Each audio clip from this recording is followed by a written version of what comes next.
Fragile darling, won't you bury me and hide me from the dark you can find under the sea. It cuts right to you more than they could ever know. I'll never show, but of course I'll show you. Stuff kind of started getting real serious around Believe What You Know. It was a pretty big hit on the internet. A lot of people really, really like it. It's pretty much probably the favorite song of everybody, every fan or every person that we've ever touched. I told Sean that we needed a song with like bass around like the sickest bass line we could ever come up with. I went down to my grandma's and left him in the cave for like 2 days by himself. And when I came back, he had this awesome helicopter delayed guitar. It's just like any other song. I pick up the guitar or the bass and I just try and write something that sounds original to me. That song came together super fast. We just recorded the bass line, and this was all in the cave in the closet.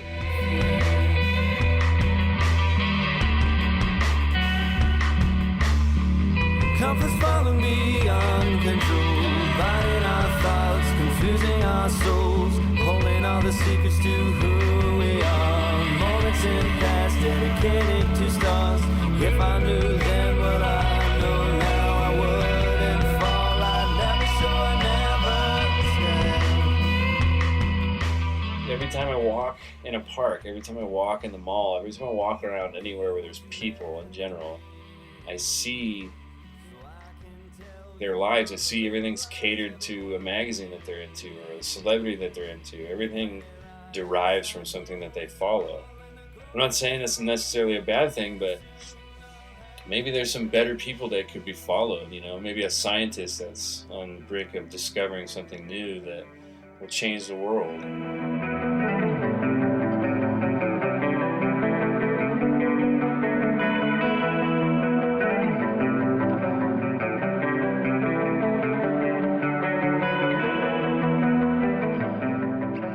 People started realizing that maybe we had a different sound when we came out with Believe What You Know. It's just kind of the way the writing process and how it went was more along the lines of like how you write a hip-hop song, recording process as far as writing lyrics, the structure of the lyrics and how they match up with the timing and the song. The only thing I really added was a little bing bing in the like the bridge. I was like, we need a sick ass thing, so he just does little cool guitar strokes. It's my favorite song that we've recorded, just because from the very beginning to now, it's had the best sustain, the best success. I think right now it's been voted for 55 times or something on the poll that we have online, which blows my mind. Yeah, I can't believe that even 55 people are willing to vote for that song because they like it. But thank you. I like it just as much as you do.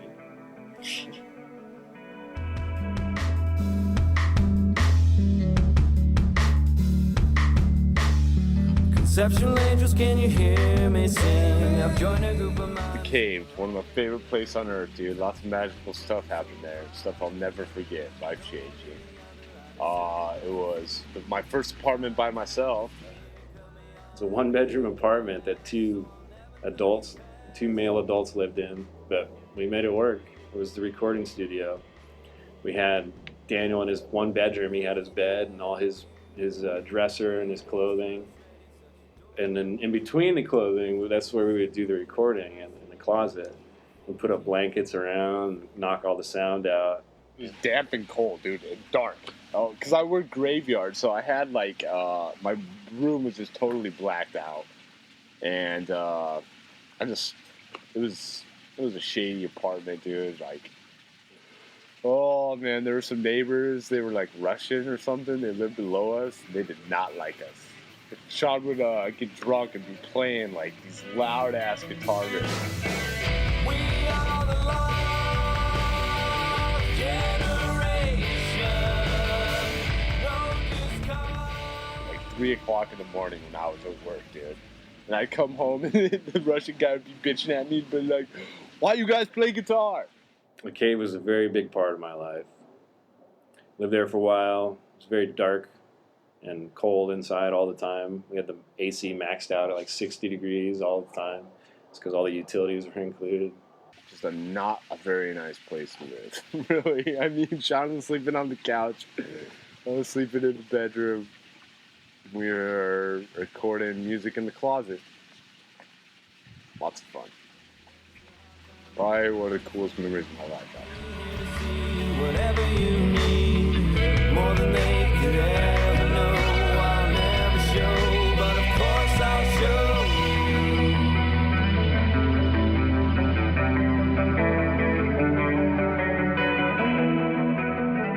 Never Rode Home was one of the songs that it just kind of fits right in with the mix of all the other ones.